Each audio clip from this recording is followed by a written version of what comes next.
नमस्कार. स्वागत आहे सर्वांचं आपल्या एमपीसी एक्झाम मंत्राच्या प्लॅटफॉर्मवर. आणि आपण बघत आहोत नोव्हेंबर 2023 मॅगझिन मधल्या चालू घडामोडी ज्या ऑक्टोबर महिन्याच्या आहेत. तर त्याच्यामध्ये सुरुवात करत असताना सगळ्यात पहिले आपण राजकीय घडामोडी बघूयात. तर त्याच्यामध्ये बघा 106वी घटना दुरुस्ती अधिनियम आले होते 2023चे. तर ही जी घटना दुरुस्ती झाली कॉन्स्टिट्यूशन अमेंडमेंट, तर याच्यासाठी जे विधेयक मांडलं होतं ते विधेयक 128 घटना दुरुस्ती विधेयक होतं. जेव्हा विधेयक पास होतं तेव्हा ती घटना दुरुस्ती तयार होते. आणि 19 सप्टेंबर 2023ला कुणी मांडलं होतं? अर्जुनराम मेघवाल यांनी मांडलं होतं. आता राज्यसभेला प्रश्न विचारला तेव्हा त्यांनी नरेंद्र मोदी यांचं नाव दिलं, हे लक्षात ठेवा, अर्जुनराम मेघवाल. डायरेक्टली कंबाईनला असा प्रश्न येऊ शकतो की हे जे 106वं घटना दुरुस्ती विधेयक आहे ते कुणी मांडलं? तर अर्जुनराम मेघवाल यांनी मांडलं. याचं नाव जे आहे ते नारी शक्ती वंदन विधेयक आहे, आणि म्हणजेच महिला आरक्षण विधेयक, एवढं लक्षात ठेवा. तर 20 सप्टेंबरला लोकसभेमध्ये ते मांडलं. 454 वर्सेस 2 या मताच्या फरकानं ते पास झालेलं आहे. फक्त 2 लोकांनी त्या ठिकाणी अपोज केला होता. 21 सप्टेंबरला टोटल 214,000 सदस्य होते, त्यांनी एकमतानं मंजूर केलं. कुठं? राज्यसभेमध्ये. राईट. याच्यासाठी 3 नवीन अनुच्छेद ऍड केलेले आहेत. म्हणजे जे काय कॉन्स्टिट्यूशन अमेंडमेंट केली ती 3 मेनली आर्टिकल 330 332 334 तर हे नवीन अनुच्छेद. आता असाही प्रश्न येऊ शकतो, राज्यसेवेला प्रिलिम्सला एक्सपेक्टेड होता असा पण त्यांनी विचारलं नाही, तर कंबाईनला विचारू शकतात ते. आणि 3 नवीन खंड म्हणजे पार्ट ऍड केलेत. त्याच्यामध्ये 339 ए 2च्या अंतर्गत काय केले? बी A B B B C असे काय केले? 3 नवीन खंड त्या ठिकाणी ऍड केलेत. या कायद्याने लोकसभा, राज्यसभा, दिल्ली विधानसभेच्या 1/3 33% जागा आणि एसटी एससी साठीचं राखीव जागांवर देखील आरक्षण त्या ठिकाणी लागू केले महिलांसाठी. आधीचे प्रयत्न कोणी कोणी केले ते बरं महिला विधेयक मांडण्यासाठी? तर एकदम सुरुवातीला जो एफर्ट घेतला होता तो होता मार्गारेट अल्वा समितीनं, जेव्हा राजीव गांधी सरकार केंद्रामध्ये होतं किंवा राजीव गांधी त्यावेळेस पंतप्रधान होते. तर national perspective plan for woman नावानं त्यांनी 1988 ते 2000च्या दरम्यान आणलं होतं. हे आपल्याला परत कुठे इम्पॉर्टंट आहे? तर हे आपल्याला HRD मध्ये पण इम्पॉर्टंट आहे. कारण काय? HRD मध्ये डायरेक्ट वुमन वेलफेअर नावाचा आपल्याला एक टॉपिक आहे की महिलांचे सबलीकरण किंवा महिला सशक्तीकरण. तर त्याच्यामध्ये डायरेक्टली विचारू शकतात की कुठल्या प्लॅनच्या अंडर आणलं होतं? National perspective plan for woman 1988-2000.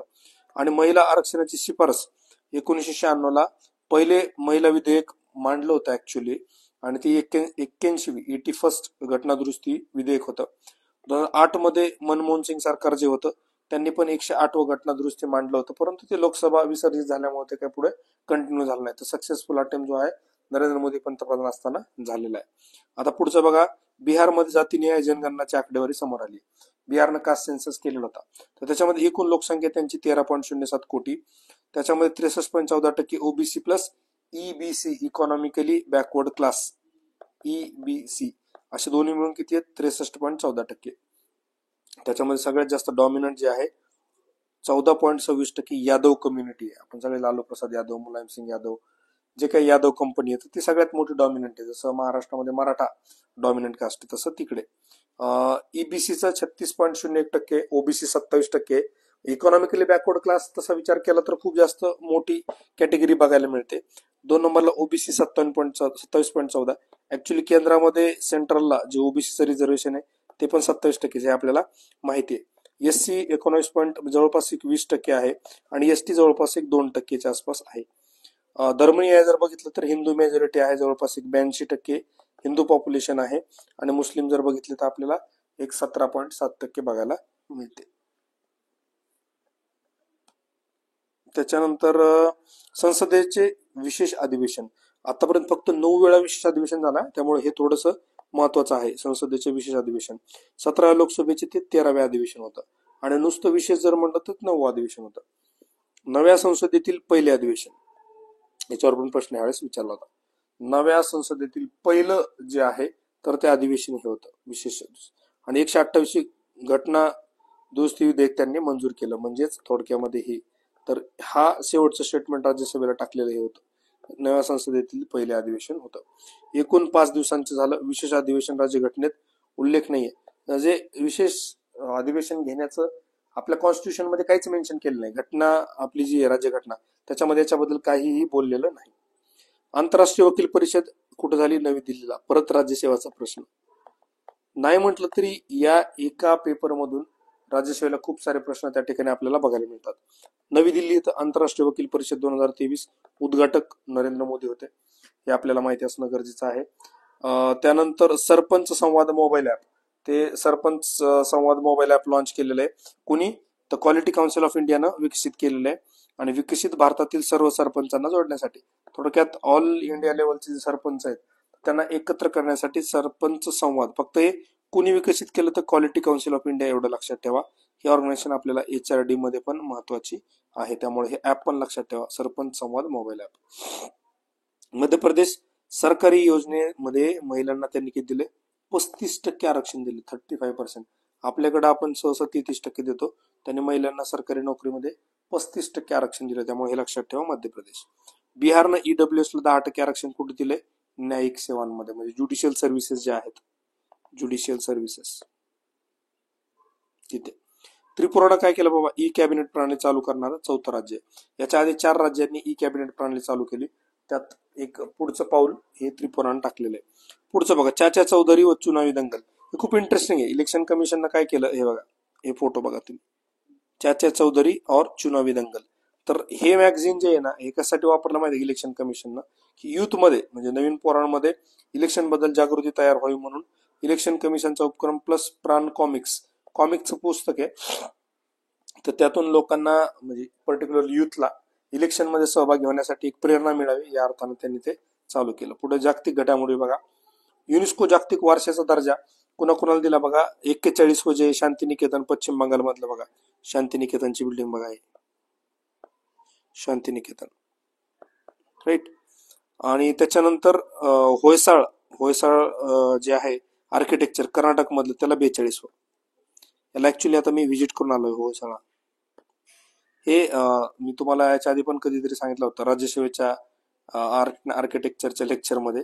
Hampi जवळ आहे सोलापूर पासून, तर ज्यांना शक्य आहे ना त्यांनी हम्पीला जाऊन या. तुम्हाला विठ्ठला टेम्पल किंवा तो जो आहे पदडकल, आयहोळ, बदामी, चालुक्या, होयसाळ, हे सगळं तुम्हाला त्या ठिकाणी बघायला मिळू शकतं. जवळजवळच, खूप जास्त दूर नाहीये. तर त्याला काय केलंय? जागतिक वारसा दर्जा मिळाला. म्हणजे आता भारतामध्ये किती टोटल साईट झाल्या? तर 42. डायरेक्टली कंबाईनला येतात की भारतामध्ये किती साईट आहेत? तर 42 असं ऑप्शन देतील. 42, 41, 42, 43. ते लक्षात ठेवा, 42 साईट्स आहेत. आपल्याकडे सांस्कृतिक साईट 34 आहेत, नैसर्गिक 7 आहेत आणि एक मिक्स. म्हणजे एक जी अशी आहे जी कल्चरल पण आहे आणि ती आपली एन्व्हायरमेंटल पण आहे, नॅचरल पण आहे, तर ती एक साईट आहे, बाकीच्या वेगळ्या. हा प्रश्न ऑलरेडी राज्यसेवेला विचारून झाला. सर्वाधिक कुठे आहेत? तर इटली 1 नंबरला आहे, 2 नंबरला चायना आहे, 3 नंबरला फ्रान्स आणि जर्मनी, 4 नंबरला स्पेन आहे, 5 नंबरला भारत आहे. जागतिक वारसा स्थळ सर्वात जास्त असणारे देश 1 नंबरला इटली. नंबर 1 काम कोण केलेलं? इटलीनं. 21 आपलं काय ऍड झालं? तर रुद्रेश्वर मंदिर, रामप्पा मंदिर ज्याला आपण म्हणतो, तेलंगणा मधलं बघा, हे रामप्पा मंदिर आहे, रुद्रेश्वर टेम्पल, हे ऍड झालं होतं. आणि त्याच्यानंतर हडप्पाकालीन जे एक आपलं धोलावीरा नावाचं जे शहर आहे, आपण हडप्पा संस्कृतीमध्ये बघतो, हे धोलावीरा जे हे एक ऍड केलेलं आहे 2021 मध्ये. 2021 मध्ये 2 झाले होते आपले. आता टोटल आपले किती साईट आहेत? 42 साईट. पुढे बघा, India middle east Europe economic corridor, G20 शिखर परिषदेच्या अंडर याची स्थापना झाली होती. जागतिक पायाभूत सुविधा आणि गुंतवणुकीचा भाग म्हणून याच्याकडे बघितलं झालंय. आणि याच्यामध्ये रेल्वे आहे, रस्ता आहे आणि सागरी मार्ग. याच्यामध्ये फक्त हवाई नाहीये, अदरवाईज सगळे रेल्वे पण आहे, रस्ता पण आहे, सागरी मार्ग पण आहे. आणि मुंद्रा JNPT कांडला पोर्ट याच्या तोड्यात जोडले जाणार आहेत. आता इस्रायल मधलं हैफा बंदर, ग्रीस मधलं पायरियसस बंदर, दक्षिण इटली मधलं मेसिना, फ्रान्स मधील मर्सिले बंदर याला जोडले जाणार. हे डायग्राम आपण बघूयात. हे बघा, आता इंडियाला आता समजा आपण इथून जर बघितलं, कांडला, मुंबई, JNPT वगैरे, तर इथून जर गेला आपण तर जबेल अली UAEचं एक सेंटर आहे, अल गुहायत UAEचं आहे. बघा, याच्यामध्ये सी रूट पण आहे, रेल रूट पण आहे आणि रोड पण आहे. त्याच्यानंतर जर तुम्ही इथे आलात, हराद सौदी अरेबियाचं आहे, रियाद सौदी अरेबिया आपल्याला माहिती आहे, अल हदीथा सौदी अरेबियाचं, परत हैफा इस्रायल आणि पिरेयस ग्रीस, हे 2 नावं तर लक्षात ठेवा. पिराईस ग्रीस, हैफा इस्रायल. शेवट कुठे आहे? ग्रीस पिराईसला. इस्रायलचं कुठलं आहे? हैफा. बाकी जास्त नाही लक्षात ठेवले तरी चालेल. बघा, पुढे बघा आता, 5 आयज अलायन्स खूप महत्वाचं एक गुप्तचर युती आहे की इंटेलिजन्स गॅदर करण्यासाठी, की सगळ्यांनी मिळून एकत्र इंटेलिजन्स गॅदर करायचं. याच्यामध्ये कोण कोण आहे बरं? US आहे, UK आहे, कॅनडा आहे, न्यूझीलंड आहे, ऑस्ट्रेलिया आहे. आणि सिंगल इंटेलिजन्स संयुक्त सहकार्यासाठी त्यांनी ते स्थापन केलेलं आहे. ह्या गटानंतर 9 आईज आणि 14 आईज मध्ये विस्तारला गेलेला आहे. आणि याचे ओरिजिन कुठे आहे तर सेकंड वर्ल्ड वॉरच्या दरम्यान याचे आपल्याला ओरिजिन बघायला मिळते. तर तुम्ही इथं 5 आईज हे बघू शकता. ऑस्ट्रेलिया आहे, कॅनडा, न्यूझीलंड, UK युनायटेड किंगडम आणि US United States of America. Asia Pacific Forum on Human Rights आपल्याला हे HRD ला याच्यावर प्रश्न येऊ शकतो.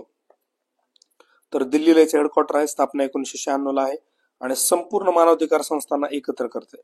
जेवढ्या काही ह्युमन राईट्स रिलेटेड ऑर्गनायझेशन त्या एकत्र आणण्याचं काम Asia Pacific Forum on Human Rights करत असतं. आणि संपूर्ण सदस्य 17 आहेत आणि पूर्ण 8 सहयोगी आहेत. म्हणजे 17+8 असं लक्षात ठेवा. आणि ऑड फिगर आहे ना, त्यामुळे विचारण्याचे चान्सेस खूप जास्त आहेत. 17 सदस्य आणि पूर्ण 8 सहयोगी. 5th जागतिक कॉफी परिषद. कॉफी झाली, नक्कीच या परिषदेमध्ये कॉफी पीत बसले असणार आहेत. आणि बँगलोरची फिल्टर कॉफी खूप फेमस आहे, तुम्हाला माहिती असेल, त्यामुळे लक्षात ठेवा बँगलोरमध्ये झालं होतं सप्टेंबर 2023 मध्ये. कॉफी परिषद, फिल्टर कॉफी, बँगलोर. आता तुमच्या ते विसरणार नाही कधी. कॉफी बोर्ड, कर्नाटक सरकार आणि वाणिज्य आणि उद्योग मंत्रालय यांच्या संयुक्त विद्यमाने. कॉफी बोर्ड इथंच कर्नाटकमध्ये, कर्नाटक सरकार आणि वाणिज्य.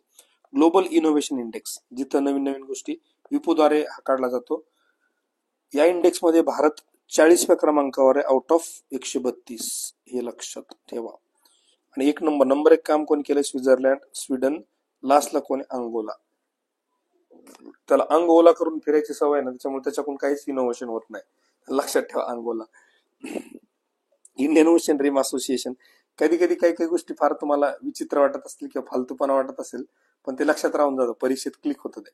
इंडियन ओशन रिम असोसिएशन UPSC प्रिलिम्सला प्रश्न विचारलेला आहे. मंत्री परिषद कोलंबो, श्रीलंका इथं झाली होती. अध्यक्षपद श्रीलंकेकडेच होतं.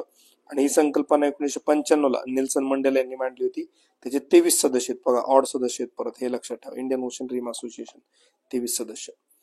Asia Pacific broadcasting development conference कुठे झाली होती बरं ही कॉन्फरन्स? तर अध्यक्षपद भारताकडे, तर भारताकडेच होणार. सलग 3 वेळा भारत त्याचा काय म्हणता येईल त्याला, अध्यक्षपद भारताकडे आले सलग 3 वेळा. Asia Pacific broadcasting development conference. स्थापना 1977 ला आहे आणि याचे हेडक्वार्टर जे क्वालालंपूर.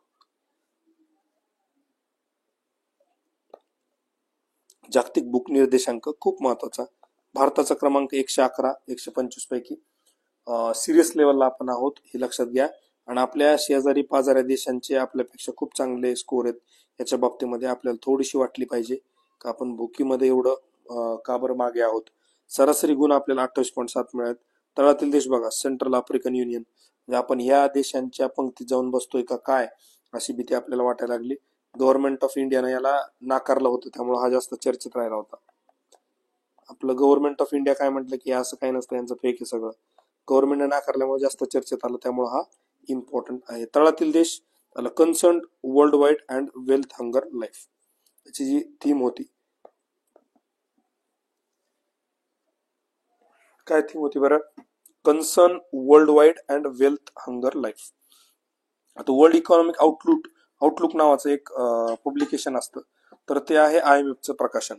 IMF काय करतं, याला प्रकाशित करतं. भारताचं GDP की सांगितलं 6.3 ने वाढवण्याचा अंदाज त्यांचा, असं म्हणणं आहे. World economic outlook IMF. सर्वात मुक्त अर्थव्यवस्था म्हणजे एकदम ओपन, जिथं तुम्ही काही करा, काही आणा, काही टाका, तुम्हाला कोण काय म्हणणार नाही, काही नाही. तर असं कुठे? तर पहिले नंबर 1 सिंगापूर, मग हाँगकाँग, मग स्वित्झर्लंड आणि सगळ्यात शेवट खाली व्हेनेझुएला. व्हेनेझुएलामध्ये जास्त काही करता येत नाही. त्यांनी ठरवलंय काय आयात करायचं आणि काय निर्यात करायचं. आणि भारताचं स्थान याच्यामध्ये 87. ही काही चांगली गोष्ट नाहीये. थोडंसं फ्रीयर इकॉनॉमीकडे आपण जायला पाहिजे. इकॉनॉमिक फ्रीडम ऑफ वर्ल्ड रिपोर्टच्या अंडर हे येतं.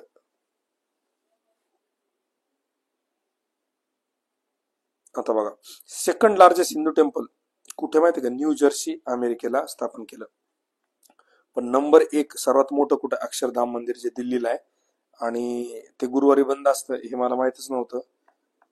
एकदा असंच UPSC इंटरव्ह्यू झाल्यानंतर मी तिथं गेलो आणि ते बंद होतं, त्यामुळे ते लक्षात राहिलं की ते गुरुवारी बंद असतं. आता चेक करून घ्या आता काय स्टेटस आहे. पूर्वी तेव्हा मी जेव्हा गेलो तेव्हा ते बंद होतं. बिर्ला टेम्पल पण एक खूप चांगलं आहे. इंटरच्या वेळेस बरेच जण जातात तिथे. मी तर तेव्हा एकटाच होतो, तर निवांत फिरत होतो. म्हणजे करीम्सकडे गेलो होतो, आपले चांदणी चौक वगैरे सगळा एरिया. तो मजा येते दिल्लीमध्ये. ठीक आहे, असू दे. अक्षरधाम मंदिर 183 एकर मध्ये आहे. तर हे डायग्राम बघून घ्या. हे आपलं अक्षरधाम मंदिर आहे इंडियामध्ये जे आहे, आणि हे न्यू जर्सीला बांधलेलं बघा. खूप मोठं मंदिर आहे, खूप भव्य दिव्य. न्यू जर्सी, नवीन जर्सी घातली तरच त्या मंदिरात प्रवेश आहे, जुन्या जर्सीला मंदिरात प्रवेश नाही. आता मला वाटतं तुम्ही कधी विसरणार नाही ते. न्यू जर्सी अमेरिकेत second largest Hindu temple. Tanzania, महिला राष्ट्रपतींचा दौरा त्या ठिकाणी झालेला आहे. समिया सुलू हसन तिथले मेन राष्ट्रपती जे आहेत. डॉक्टर बाबासाहेब आंबेडकर यांचा भारताबाहेरील सर्वात उंच पुतळा 19 फुटी राम सुतार यांनी बनवलेला. परत अमेरिकेमधल्या राजधानीत मेरीलँड उपनगरात अकोकीट टाउनशिप मध्ये आहे तो मेरीलँड. भाई तेरी तर तेरीलँड, पण आमचा आंबेडकर साहेबांचा पुतळा तर येऊ दे. आता हे तुम्ही असं लक्षात ठेवा, मेरीलँड. किती? 19 फुटाचा पुतळा आहे. इंटरनॅशनल पार्लमेंटरी युनियन IPU याची परिषद झाली होती नवी दिल्लीला, आणि नवी परिषद होती P20 त्याला म्हणतात. संकल्पना किंवा थीम काय होती? Parliaments for one earth one family one future. Parliaments for one earth one family one future हे GS2 मध्ये करंट मध्ये विचारू शकतात. सांगता येत नाही. आतापर्यंत असे जास्त प्रश्न विचारले नाही. त्यांचा जर मूड झाला की करंट पण विचारायचं तर हे विचारू शकतात. पुढे आर्थिक घडामोडी बघा. यशोभूमीचे उद्घाटन द्वारका नवी दिल्ली. द्वारका जे येते नवी दिल्लीला द्वारका सेक्टर वगैरे म्हणतात ते, आणि द्वारकापर्यंत मेट्रो त्या ठिकाणी जाते, त्यामुळं ट्रान्सपोर्टेशनचा प्रॉब्लेम नाहीये. यशोभूमीचे उद्घाटन केलंय. काय बघा, हे डायग्राम बघा, तुम्हाला लक्षात येईल. हे द्वारकाला आहे, द्वारका दिल्ली. बघा diagram, Yashobhoomi, right. Yashobhoomi Dwarka. India International Convention and Expo Centre, अत्याधुनिक आधुनिक संमेलन केंद्र आहे. अत्याधुनिक आधुनिक संमेलन केंद्र. वैशिष्ट्य बघा, 8.9 लाख चौरस मीटर, 5,400 कोटी खर्च, 15 अधिवेशन खोल्या तिथे आहेत, 11,000 प्रतिनिधी बसण्याची क्षमता आहे. भारतीय उद्योग महासंघ प्लस इंडियन ग्रीन बिल्डिंग काउन्सिलनं प्लॅटिनम रेटिंग याला दिले. खूप चांगलं रेटिंग आहे. जगातील सर्वात मोठे MIC meetings, incentive, conferences and exhibitions असं केंद्र या ठिकाणी तयार झालेलं आहे. असं एखादं केंद्र MPSC साठी पुण्यामध्ये स्थापन करायला पाहिजे. तर अभ्यासिका, लेक्चर्स, क्लास, हॉल्स, सेमिनार्स अशा सगळ्या गोष्टी होतील. तर त्याला आपण समता सेंटर नाव देऊया. समता सेंटर, चांगले कन्सेप्ट. बघू आपण हे एखाद्या मिनिस्टरला आपण सजेस्ट करूया, ते असं काही करतात का. जगातील सर्वात मोठं झालं किसान ऋण पोर्टल नावाचं एक पोर्टल आहे. ऍग्रिकल्चर मिनिस्ट्री, नाबार्ड आणि RBIनं विकसित केलेलं आहे. क्रेडिट सेवांमध्ये क्रांती आणण्याचं उद्दिष्ट या किसान ऋण पोर्टलनं ठरवलेलं आहे. अनुदानित कृषी कर्ज मिळवण्यास मदत करतं ते. किसान ई-मित्र चॅटबॉट, किसान ई-मित्र हे चॅटबॉट आहे. हा चॅटबॉट शेतकऱ्यांना त्यांच्या प्रश्नाची त्वरित, स्पष्ट आणि अचूक उत्तर देईल. सांग भोलानाथ, पाऊस पडेल काय? किसान ई-मित्र सांगेल नाही नाही नाही, आज पाऊस पडणार नाही, स्पष्ट क्लिअर. पण IMD ने सांगितलं पाऊस पडणार नाही, त्या दिवशी पाऊस पडतो. उन्हाळ्यात पण पाऊस पडू शकतो, हिवाळ्यात पण पाऊस पडू शकतो. ठीक आहे, जोगसापाट. आता तुमच्या लक्षात राहिले किसान ई-मित्राचं काय काम आहे. एक स्टेप फाउंडेशन आणि भाषिनी यांच्या सहकार्याने हे विकसित केलेलं आहे. पर्यटन मंत्रालयाने काय केलं बरं? ट्रॅव्हल फॉर लाईफ नावाचं मिशन लाईफ, लाईफस्टाईल फॉर एन्व्हायरमेंटचा एक भाग म्हणून त्यांनी काय केलं? मिशन लाईफ आणलं. उद्दिष्ट काय? शाश्वत पर्यटनाला चालना देणे, म्हणजे सस्टेनेबल टुरिझम त्यांना वाढवायचंय पर्यटन मंत्रालयाला. नोएडा आंतरराष्ट्रीय विमानतळाला DXN कोड दिलाय. काय होतं बरं याचा? इंदिरा गांधी इंटरनॅशनल एअरपोर्ट आपल्या दिल्लीला, तर नोएडाला इंटरनॅशनल एअरपोर्ट असोसिएशन द्वारे प्रदान केलंय. D म्हणजे दिल्ली, X म्हणजे जगाशी कनेक्टिव्हिटीचे प्रतीक, आणि N म्हणजे नोएडा. हे status DXN. GI tag Arunachal प्रदेशच्या 2-3 गोष्टींना मिळाला बघा. काय काय बरं बघू आपण. याक चुरपी, याक या दुधापासून पदार्थ, प्रोटीन रिच, थोडक्यामध्ये खरवस ज्याला आपण म्हणतो. गावाकडे लहान असताना ते पोरं खरूज मारायचे. ते खरवस जो असतो, कच्चं दूध गायचं ज्याला आपण म्हणतो, तर त्याच्यापासून सारखं बनलं याक चुरपी आहे, जे प्रोटीन रिच असतं. अरुणाचल प्रदेशमध्ये GI टॅग मिळाला. आणि खवताई, तर हे खमटी तांदूळ आहेत, हे पण तिथले आहेत. आणि तामसा वस्त्र, पारंपरिक कलाकुसर आहे बघा, तामसा, हे अरुणाचल प्रदेश, हे लक्षात ठेवा. याचं काय सांगतात नाही, याक चुरपी आहे ना, हे GS4 मध्ये सायन्स अँड टेक्नॉलॉजी मध्ये पण आपल्याला बायोटेक्नॉलॉजीचा एक टॉपिक आहे, त्यात पण विचारू शकतात ते. PS जगन्नाथ समिती, जगन्नाथ, हे जगन्नाथ, ते एक रील किंवा शॉर्ट तुम्ही बघितले असेल, खूप फेमस असते, कुठल्याही शॉर्टला वगैरे ते लावतात. हे जगन्नाथ, हे देवनाथ काहीतरी असं ते म्हणतात. तर IRDA ने केलंय विद्यमान आणि उद्योन्मुख तंत्रज्ञानाशी संबंधित सायबर धोक्यांचे नियमितपणे मूल्यांकन. सायबर धोका, एखाद्याला सायबरनं फ्रॉड केला तर हे जगन्नाथ असं ते लक्षात ठेवा. जगन्नाथ समिती कशासाठी आहे तर सायबर धोके, सायबर फ्रॉड साठी. आता periodic labour force survey, PLFS चा अॅन्युअल रिपोर्ट येतो 2022-23 चा. एकूण बघा किती, 57.9%. शहरीमध्ये किती आहे labour force survey, 54.40.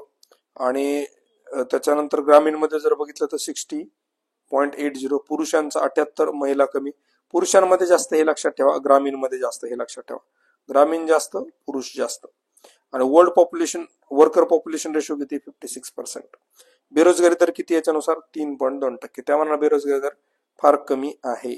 Enforcement directorate जे आहे, ED, सगळ्यात फेमस झालेलं महाराष्ट्रामधलं ED, तर ते कार्यकारी संचालक पदी कोण आलंय तर राहुल नवीनच आहे बाबा. पाहावं ते नवल, नवीन ऐकावं ते नवल, तसं राहुल नवीनच आणला त्यांनी ED मध्ये. तर हे असं लक्षात ठेवा, राहुल नवीनच आणलंय कोणत्या ED मध्ये, असं लक्षात ठेवा. 14th जागतिक मसाला काँग्रेस, मसाला काँग्रेसमध्ये मसाला वाटतात का काय, वाशी नवी मुंबईत झालं. संकल्पना विजन 2030 स्पायसेस. आता ते मसाल्याची करा काशी, जा वाशी, वाशीला जाऊन करा काशी, असं काहीतरी लक्षात ठेवा. मसाला, जागतिक मसाला काँग्रेस कुठं, मसाल्यानं झाली काशी, असं काहीतरी. एखाद्याला खूप जास्त मसाल्याचं तिखट नॉनव्हेज काय खाल्लं की त्याला ऍसिडिटी होते, जळजळ होते, त्रास होते, असं लक्षात ठेवा. ते मसाला खाल्ल्यानं झाली काशी, तर ती झाली वाशी, असं काहीतरी एक चित्र विचित्र लक्षात ठेवा, कधी विसरणार नाही. देशातले पहिले ऑटोग्राफी संग्रहालय कुठं झालं, मसुरीला. मसुरीला सगळे आता ISBS तयार होतात, ते ऑटोग्राफच देणार ना ते, त्यामुळे मसुरीला काय झालं, ऑटोग्राफी संग्रहालय. PTI board, press trust of इंडियाच्या अध्यक्षपदी कोण आहे, KN शांतकुमार. प्रेस ट्रस्ट एकदम शांतपणे काम करते म्हणून ते शांताकुमार त्या ठिकाणी त्यांनी अध्यक्ष केले. आता सामाजिक घडामोडी बघा, नोव्हेंबर 2023. स्टॅच्यू ऑफ वननेस, हा महत्वाचा आहे. स्टॅच्यू ऑफ वननेस, आदिशंकराचार्य म्हणजे 12 वर्षाचे, तर आदिशंकराचार्य जे आहेत तर 12वे असतील ते. ओंकारेश्वर, खांडवा, मध्य प्रदेश या ठिकाणी 108 फुटी उंच त्यांचा काय केलंय, तिथं पुतळा बसवलेला आहे बघा, आदिशंकराचार्य, हे बघा. तर सनातन धर्माच्या प्रचारासाठी 4 मठांची निर्मिती केली होती. त्याच्यामध्ये शृंगेरी आहे, हे कर्नाटकाला आहे, पुरी, त्यानंतर द्वारका, त्यानंतर बद्रीनाथ, हे 4 जे ते मठ आहेत. आणि मला वाटतं 4 धाम ज्याला म्हणतात ना, हे 4 धाम पैकी हे असणार 4 धाम.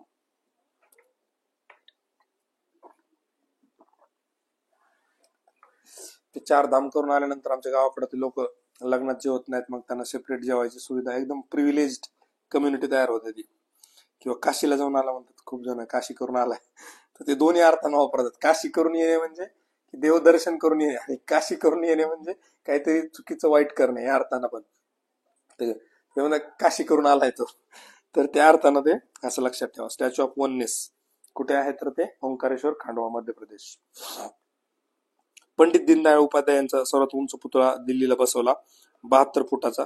आणि तुम्हाला बारीक एक झूम करून दाखवतो बघा, आपले पंतप्रधान नरेंद्र मोदी, राजनाथ सिंग आणि JP नड्डा, हे भाजपवाले सगळे कार्यकर्ते 72 फुटी उपाध्याय यांचा, दीनदयाळ उपाध्याय यांचा पुतळा त्यांनी दिल्लीमध्ये बसवला. टोटो भाषेचे जतन करण्यास मदत करण्यासाठी टोटो शब्द संग्रह नावाचा शब्दकोश कोणी काढला तर कोलकाता. टोटो कोलकाता, फक्त 1600 लोक ती बोलतात. आता पुढचं बघा, मेरा युवा भारत, हे नवीन एक इनिशिएटिव्ह आहे, माय भारत नावानं पण आहे. हा मेरा युवा भारत स्वायत्त संस्था स्थापन केली आहे 31 ऑक्टोबर 2023 रोजी. 15 ते 29 वयोगटातील युवांसाठी, युवांच्या विकासासाठी आणि युवांच्या नेतृत्वाखालील विकासासाठी तंत्रज्ञानाद्वारे समर्पित व्यापक सक्षम यंत्रणा म्हणून ती काम करणार आहे. तर विकसित भारत यंग लीडर्स डायलॉग झाला होता 11-12 जानेवारीला भारत मंडपम दिल्ली या ठिकाणी. त्याच्याबद्दलची ही बेसिक माहिती आहे. हे आपल्याला HRD मध्ये GS3 मध्ये खूप इम्पॉर्टंट आहे. पुढे बघा बैगा प्रजाती. बैगा प्रजाती छत्तीसगडमध्ये सापडती. PVTची जमातीला आदिवास हक्क प्राप्त केलेला आहे, म्हणजे राहण्याचा किंवा तिथल्या रेसिडेन्स असण्याचा डोमिसाईल ज्याला आपण म्हणतो. हे बघा ही तारीख काय केली आणि किती ऑक्टोबर दिली, 31 ऑक्टोबर. तर पण दिली 31 ऑक्टोबर 2023 ला. त्याच्यानंतर बघा आता चालण्याचा अधिकार लागू करणारे राईट टू वॉक पहिले राज्य पंजाब. राईट टू वॉक म्हणजे काय, मला चालायचं चालू दे ना, उगच एका जागेवर उभा करून ठेवू नको. एका जागेवर उभा राहून बसून वजन वाढतं, त्यामुळं चालायचा अधिकार दिला. तर पंजाबमध्येच ते होऊ शकतं. पंजाब सरदार जे येतात ते चालत राहतात असं लक्षात ठेवा काहीतरी. OPAG portal unified portal for agriculture statistics डेटाचे कलेक्शन करून ते प्रमाणित करणार आहे. 4th एकलव्य मॉडेल निवासी शाळा राष्ट्रीय सांस्कृतिक आणि साहित्य महोत्सव डेहराडूनला झाला. आपल्याला हा परत HRD मध्ये करंट मध्ये विचारू शकतात, कारण एज्युकेशन आपल्याला टॉपिक आहे. तर हे कुठे झालं होतं, डेहराडूनला. मिथून ईशान्य Bharat food animal tag by FSSAI. थोडक्यामध्ये त्यांनी काय केलं माहिती की, कसं आहे ना, लोक लपून छपून मिथूनला खायचे, आता म्हणले खुलेआम तुम्ही खाऊ शकता. मिथून थोडक्यामध्ये वन गाय, त्याला आपण नील गाय वगैरे म्हणतो, त्या टाईपचा हा प्राणी. फर्स्ट लाईट हाऊस महोत्सव कुठे झाला, गोवा पणजी. कुठं होणार आहे, गोव्यालाच होणार.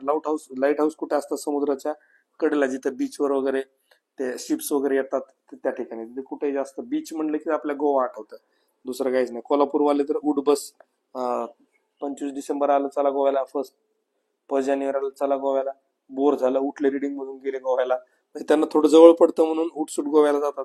फर्स्ट लाईट महोत्सव त्या ठिकाणी त्यांनी केला. National Higher Education Qualification Framework हे आपल्याला डायरेक्ट HRD मध्ये टॉपिक आहे. National Higher Education Qualification UCC पात्रता प्रमाणित करण्यासाठी आणि शैक्षणिक गतिशीलतेला प्रोत्साहन देण्यासाठी फ्रेमवर्क आहे. आणि नॅशनल एज्युकेशन पॉलिसी 2020 चाच एक भाग हा आहे National Higher Education Qualification framework.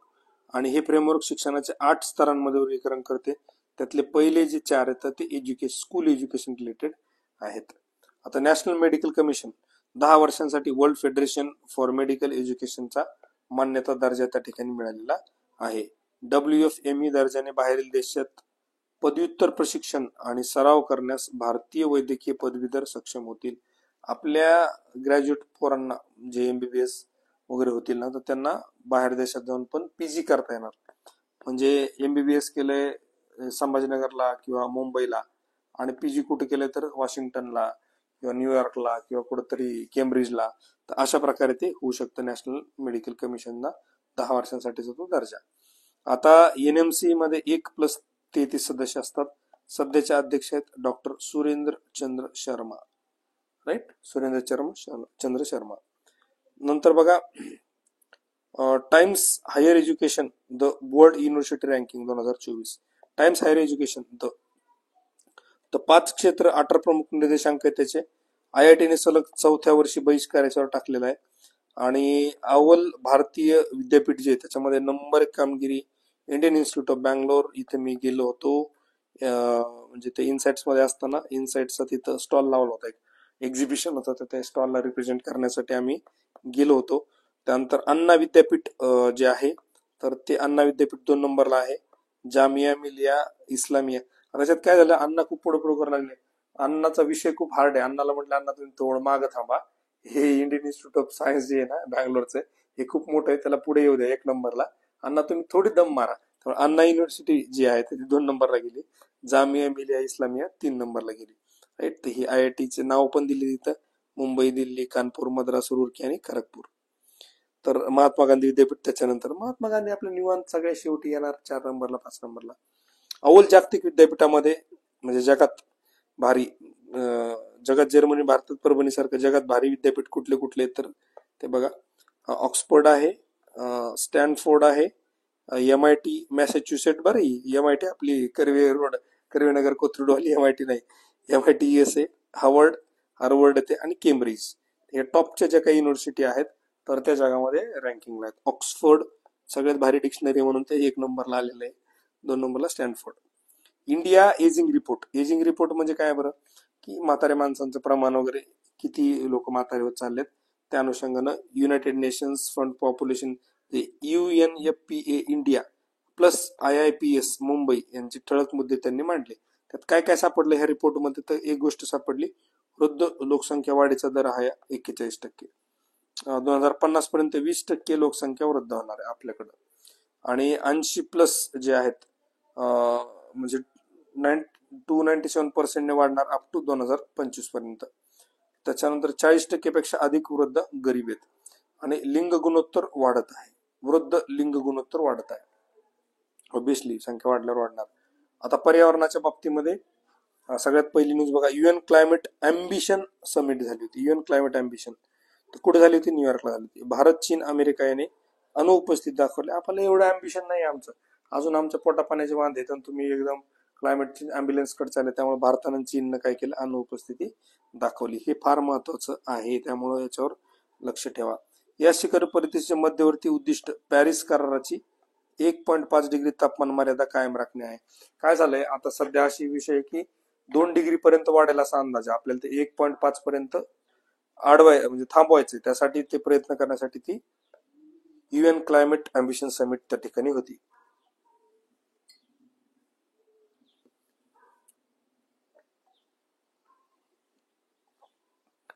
First green hydrogen sale बस कुठे धावली बरं? नवी दिल्लीत.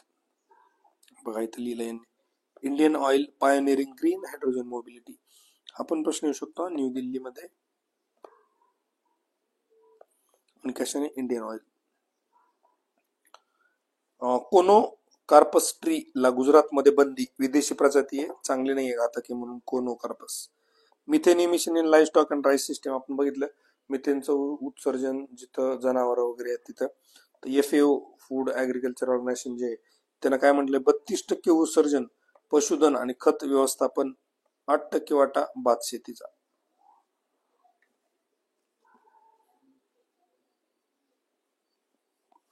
Operation Kachhap, DRI director of revenue intelligence. Kachhap काय बरं? कछवा किंवा कासव ज्याला आपण म्हणतो. Operation Kachhap save baby gangetic turtle. Ganga नदीमधले जी कासव आहेत त्यांना वाचवण्याची जी मोहीम आहे त्याला नाव दिले कछाप, ऑपरेशन कछाप. गंगा कासवांच्या 1000 जिवंत कासवांची सुटका त्या ठिकाणी. टार्टिग्रेड प्रजातीला नाव दिले डॉक्टर APJ अब्दुल कलाम यांचं. तर ते बाटी लिपेक्सलामाई, कलामाई शेवट लक्षात ठेवा. टार्टिग्रेड प्रजाती तिला दिले बघा, टार्टिग्रेड ही टार्टिग्रेड प्रजाती यांना दिलं अब्दुल कलाम यांचं नाव. विरंगना दुर्गावती व्याघ्र प्रकल्प. विरंगना, तर हे 54 देशातील काय झालंय व्याघ्र प्रकल्प. Tiger reserve. टायगर रिझर्वची संख्या वाढायला लागली, हे लक्षात घ्या. तर मध्य प्रदेश मधील हे 7वं झालं, विरंगना दुर्गावती. धोलपूर करोली राजस्थान प्लस गुरु घासीदास छत्तीसगड याला अजून अधिसूचित म्हणजे नोटिफाय केलेलं नाहीये गव्हर्नमेंटनं.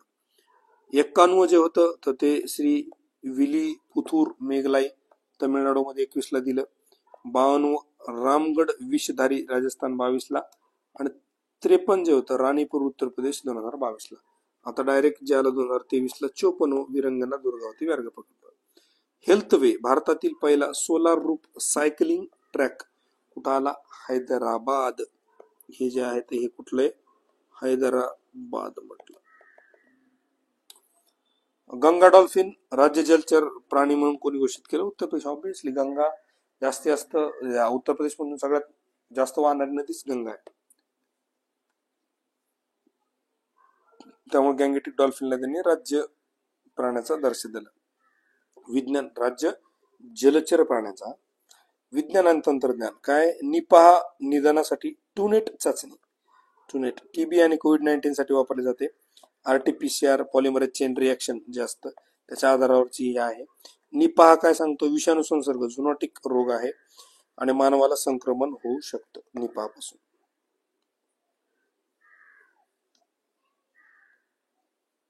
निपाहला नीट पहा नाही तर होईल संसर्ग. R21 मॅट्रिक्स एम मलेरियाची लस हे नाव लक्षात ठेवा. काय तर विचारले डायरेक्ट. आपल्या GS4 मध्ये सायन्स अँड टेक मध्ये पण विचारतील. R21 मॅट्रिक्सियम मलेरिया रस. WHO ने बालकांमध्ये मलेरिया रोखण्यासाठी शिफारस केलेली कशाची? R21 मॅट्रिक्सियमची. RTS SOI ही मलेरियावरची फर्स्ट लस आहे. मलेरियावरची फर्स्ट लस. गर्भाशय प्रत्यारोपण ऍट UK कुठे झालंय बरं? सगळ्यात पहिलं UK मध्ये, ते जगातलं पहिलं आहे गर्भाशय प्रत्यारोपण ऍट UK. निधन वार्ता.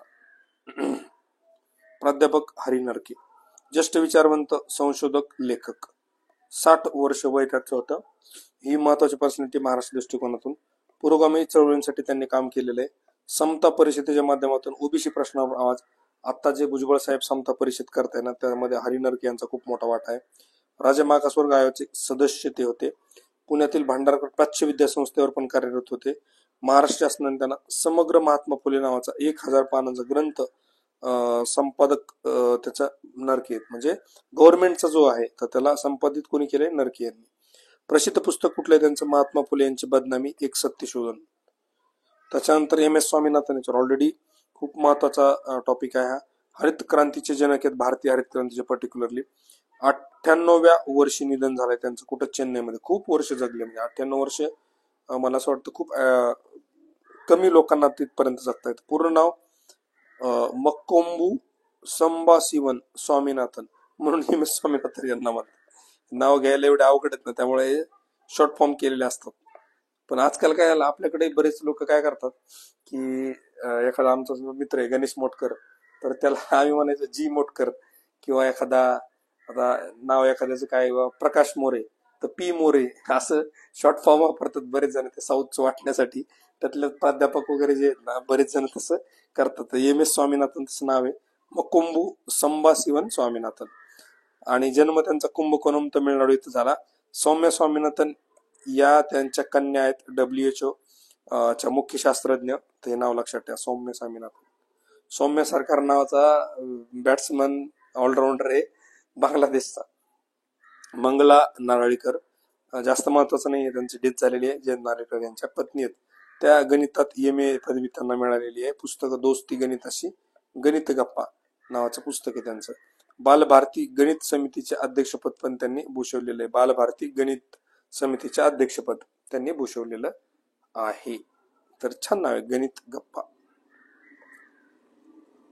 जयंत महापात्रा 55 वर्षाचे होते. इंग्रजी भाषेतील प्रख्यात साहित्यिक आणि कवी, ओडिसा कटक इथले होते. इंग्रजी साहित्यासाठी साहित्य अकादमी पुरस्कार मिळवणारे पहिले भारतीय कवी आहेत इंग्रजी साहित्यासाठी.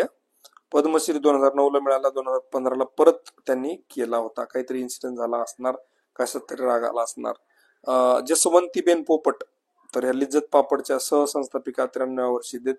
लिज्जत पापड कर्रम कुर्रुम, ते सशाचे 2 चित्र यायचे, तर त्या जसवंतीबेन आहेत. Entrepreneur giving employment to 45,000 woman through Lijjat papad. तर लिज्जत पापड ही एक काय सेल्फ हेल्प ग्रुप आहे. तर सेल्फ ग्रुप आपल्याला GS3 मध्ये याच्यावर एखादा प्रश्न येऊ शकतो, त्यामुळे हे लक्षात ठेवा. 2021 साली त्यांना पद्मश्री पुरस्कार देऊन गौरवण्यात आलं होतं. MS गिल, माजी निवडणूक आयुक्त, पद्मश्री 2000 ला मिळाला होता. IS 58च्या बॅचचे पंजाब केडरचे IS होते. पंजाब कृषी सचिव पण होते. 96 ते 2001 या काळात मुख्य निवडणूक आयुक्त म्हणून त्यांनी काम बघितलं. EVM मतदान सुरू करण्यात काँग्रेसमध्ये प्रवेश, मतदान सुरुवात काँग्रेसमध्ये प्रवेश, 2 वेळा राज्यसभेचे खासदार झालेत MS Gill. Himalayan wonder travels in love and smith हे त्यांचं पुस्तक. त्याच्यानंतर बघा, संरक्षण अंतरिक्ष महत्वाचे सराव. ऑपरेशन सजग भारतीय तटरक्षक दलाचा आहे. सिम्बेक्स भारत म्हणजे सिंगापूर, सिम्बेक्स तर भारत आणि सिंगापूर असं लक्षात ठेवा. संप्रीती भारत बांगलादेश. प्रोजेक्ट उद्धव हे कशाला आहे? तर बाबा युद्धाला, मुत्सद्देगिरी आणि भविष्य या विषयावर प्राचीन भारतीय ज्ञान शोधून ते आत्मसात करणे by Indian army, project Uddhav. चक्रवात 2023 भारतीय नौदलाचं आहे बघा, गोव्याला झालं होतं. युद्ध अभ्यास हे थोडं महत्वाचं. अमेरिका आणि भारतामधला सराव अलास्काला झाला होता. अलास्का रे सरावाला, अमेरिकेने भारताला म्हणलं अलास्का सरावाला, तर ते म्हटलं कुठला सराव? अरे युद्धाचा अभ्यास, युद्ध सराव, तर युद्ध अभ्यास. इतर महत्वाचे फर्स्ट C-295 वाहतूक विमान हवाई दलात सामील, एअरबस कंपनी सोबत करार केला होता आणि टोटल 56 पैकी 40 विमाने भारतात बांधण्यात येणार. हे आपलं टेलिग्राम चॅनल आहे MPSC मेड सिंपल, ते तुम्ही जॉईन करू शकता. याच्यावरच आपण सगळ्या महत्वाच्या अपडेट्स त्या ठिकाणी देत असतो. उधमपूर रेल्वे स्थानकाला शहीद कॅप्टन तुषार महाराज यांचं नाव दिलंय. 49वी अखिल भारतीय पोलीस विज्ञान काँग्रेस कुठे झाली होती? उत्तराखंड. 49वी अखिल भारतीय पोलीस विज्ञान काँग्रेस. तैवान हायकुन पानबुडीच्या नावावर केलं. डायरेक्टली असं विचार, हायकुन पानबुडी कोणाची? साऊथ कोरिया, नॉर्थ कोरिया, चीन, जपान, तैवान. तर ते तैवान लक्षात ठेवा. ओसिरिस रेक्स अंतराळयाने बेन्नू नामक लघुग्रहाचे पृष्ठभागाचे नमुने पृथ्वीवर आणले. ओसिरिस रेक्स काय ते ॲस्टेरॉइड स्टडी करतात ते बेन्नू ॲस्टेरॉइडला, एवढं लक्षात ठेवा. हे युपीसी वेळेस खूप केलं पण युपीसीने विचारलंच नाही. तर पुरस्कार, नोबेल पुरस्कार फार महत्वाचे. येणाऱ्या संयुक्त पूर्वसाठी एक प्रश्न हमखास याच्यावर येणारच, मेन्सला पण येईल. नोबेल पुरस्कार 2023 वैद्यकशास्त्रातील म्हणजे मेडिकल फील्ड मधले कॅटलिन करिको हंगेरीची आणि ड्यू वाईसमन अमेरिकेची पेन्सिल्वानिया विद्यापीठातली. हे बघा दोघांना. शोध काय केला? Concerning nucleoside base modifications that enabled the development of effective mRNA vaccine against COVID. mRNA vaccine कोविडच्या विरोधात त्यांनी तयार केल्यामुळे त्यांना मिळाला. भौतिकशास्त्रातील फिजिक्सवाला बघा कोण कोण आहे? पियरे अगोस्तिनी, हे अगस्त ऋषीचे कोणतरी मला दिसत आहेत. पियरे अगोस्तोनी, फेरेंक क्राउज आणि ॲनी उल्हेयर.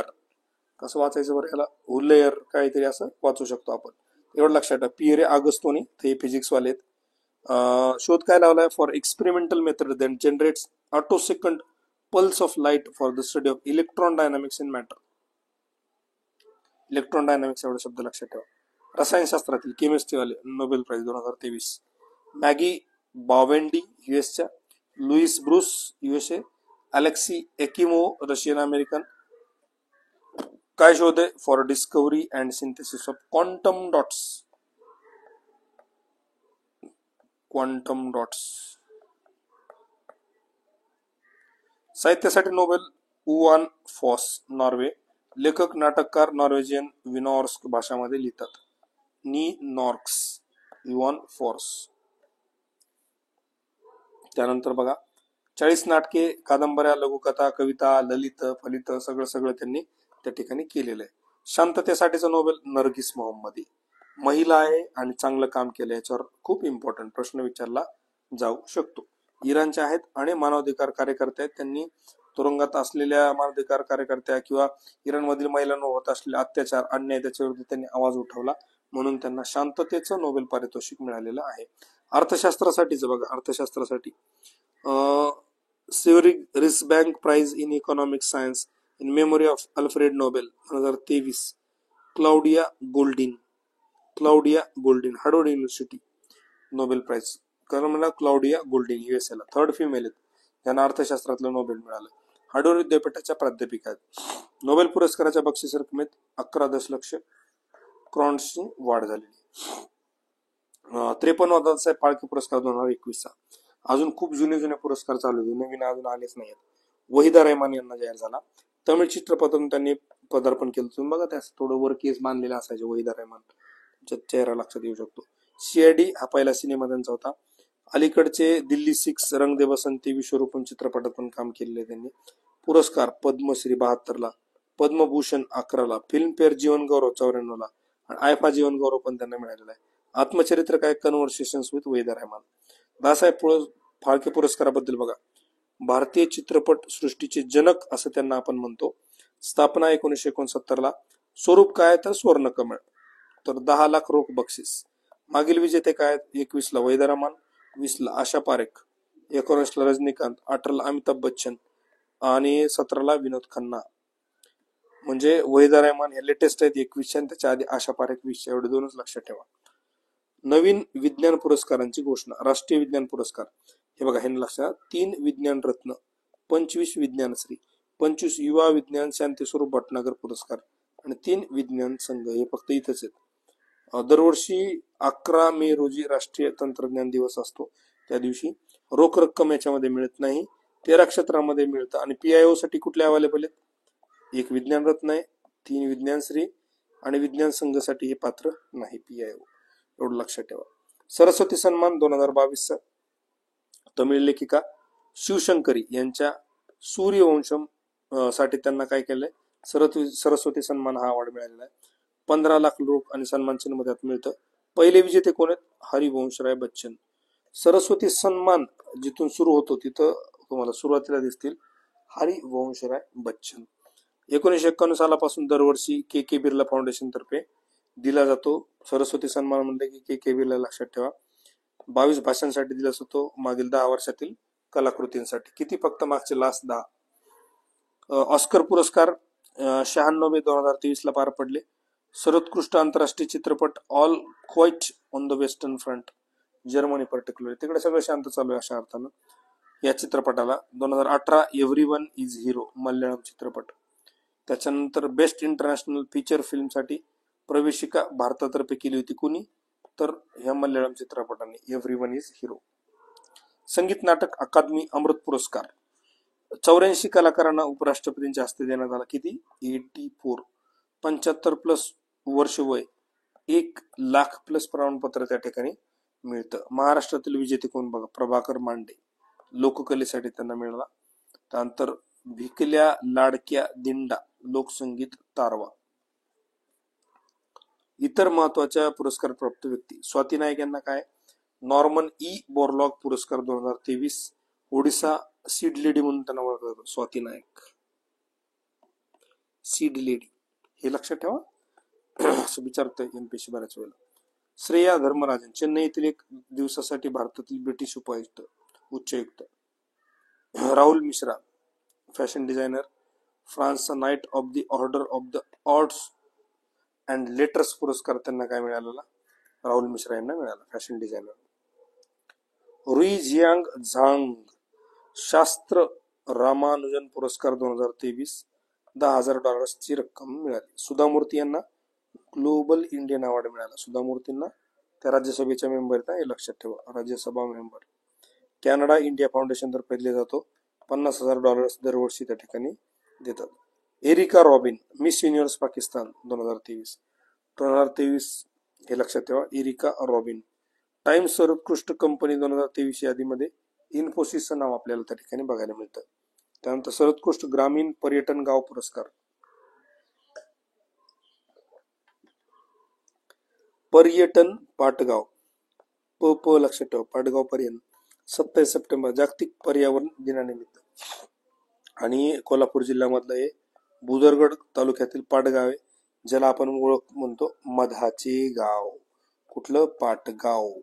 क्रीडा घडामोडी नोव्हेंबरच्या 19वे आशियाई गेम 2022 खूप महत्वाचे. 4 वर्षातून एकदा. यजमान चीन. शुभांकर मेमरीज ऑफ जियांगनाम. त्याच्यानंतर 40 खेळ 61 प्रकार. चीन होंगझौ प्रांतामध्ये झालं होतं. भारत 4थ्या स्थानावर होता. टोटल 107 पदकं भारताला मिळाली, त्यात 28 गोल्ड आणि 38 सिल्वर. आणि 20वे एशियन गेम्स कुठं होणार आहेत? जपानमध्ये 2027ला, 4 वर्षानंतर. पदतालिकेमध्ये नंबर 1 काम चीनचं, नंबर 2 जपान, नंबर 3 दक्षिण कोरिया, नंबर 4 ला भारत. भारतानं उद्घाटन ध्वजरोहक कोण होतं? हरमनप्रीत सिंग हॉकीवाली. लवलीना बोर्गोहेन बॉक्सिंग. हे कोणाचं काय कोणतं म्हणजे कुठल्या खेळाशी कोण संलग्न आहे हे लक्षात ठेवा. सांगता ध्वजधारक PR श्रीजेश, म्हणजे जे कन्क्लुडिंग केलं ते 655 खेळाडू आणि 21 क्रीडा प्रकारामध्ये आपण पार्टिसिपेट केलेलं होतं. नेमबाजीमध्ये आपल्या सर्वात जास्त 7 सुवर्ण भेटले. आपण शूटिंग मध्येच मला असं वाटतं खूप चांगली कामगिरी करतो. त्याच्यानंतर SAFF U-19 football championship Nepal Kathmandu झाली आणि भारतच विजेता. वासरात लंगडी गाय सारखा प्रकार आहे. एशियन मध्ये कधी झालं तर मॅक्झिमम वेळा भारतच जिंकतो. इराणी चषक 2023-24 BCCI प्रथम श्रेणीसाठी असतो. विजेता भारत वर्सेस रणजी विजेता संघ यांच्यामध्ये होतो. दरवर्षी भरवली जाते ही स्पर्धा. आशिया कप 2023चा दर 4 वर्षांनी येतो. संघ 6 असतात. विजेता भारत. 18 मध्ये आपण जिंकली होती. आंतरराष्ट्रीय ऑलिम्पिक समिती IOC अधिवेशन कुठे झालं बरं? मुंबईला. 141वा अधिवेशन आंतरराष्ट्रीय ऑलिम्पिक समिती IOC. 2029 भारत युवा ऑलिम्पिकचे आयोजन. 28 मध्ये पुरुष आणि महिला T20 क्रिकेटचा समावेश करण्याची शिफारस त्या ठिकाणी करण्यात आलेली आहे. लिएंडर पेस हॉल ऑफ फेम, आंतरराष्ट्रीय टेनिस हॉल ऑफ फेम साठी त्यांचं नामांकन झालेलं आहे. आणि त्याच्यानंतर ITHF आंतरराष्ट्रीय प्रतिष्ठित संस्था आणि संग्रहालय त्यांनी केलेलं आहे. डायमंड लीग जी आहे 2023 US मध्ये झाली होती. नीरज चोप्रा यांना द्वितीय स्थान त्या ठिकाणी मिळालं होतं. आणि हे महत्वाचं आहे बघा, ग्वाल्हेर येथे देशातील पहिले दिव्यांगासाठी उच्च तंत्र क्रीडा प्रशिक्षण केंद्र. ग्वाल्हेर हे लक्षात ठेवा, प्रपोज्ड आहे कुठे तर ग्वाल्हेरला. चर्चितूर खेळाडू नीरज चोप्रा तिच्या वर्ल्ड ॲथलेटिक ऑफ द इयरच्या पुरस्कारासाठी नामांकन झालंय. सचिन तेंडुलकर काय केलं, एक दिवसीय विश्वचषक 2023 साठी जागतिक राजदूत म्हणजे वर्ल्ड अँबॅसेडर सारखं. अजय जडेजा अफगाणिस्तान संघाचा मार्गदर्शक. अजय जडेजाला अफगाणिस्तान थोडक्यात कोच किंवा मेंटर त्यांना बनवलं होतं. मोहम्मद रेझा शादलाई इराण जे आहेत तिथले खेळाडू. प्रो कबड्डी लीग सर्वात महागडा खेळाडू पुणेरी पलटणनं जवळपास 2.5 कोटीला घेतलं होतं मोहम्मद रेझा शादलाई इराणचा. T20 2024 चे सामने US मध्ये होणार आहेत, हे एक लक्षात ठेवा. अशा प्रकारे हे जे नोव्हेंबरचं आहे ते आपलं करंट त्या ठिकाणी संपलेलं आहे. कुणाला काही डाऊट असेल, काही अडचण असेल तर किंवा बॅच बद्दल माहिती पाहिजे असेल तर तुम्ही याच्यावर कॉन्टॅक्ट करू शकता. आपलं जे टेलिग्राम चॅनल आहे MPSC मेडसेल त्याची लिंक आहे आणि हे जे युट्यूबचं चॅनल आहे त्या ठिकाणी पण तुम्हाला लिंक डिस्क्रिप्शन बॉक्समध्ये आणि कमेंटमध्ये बघायला मिळतील. थँक्यू.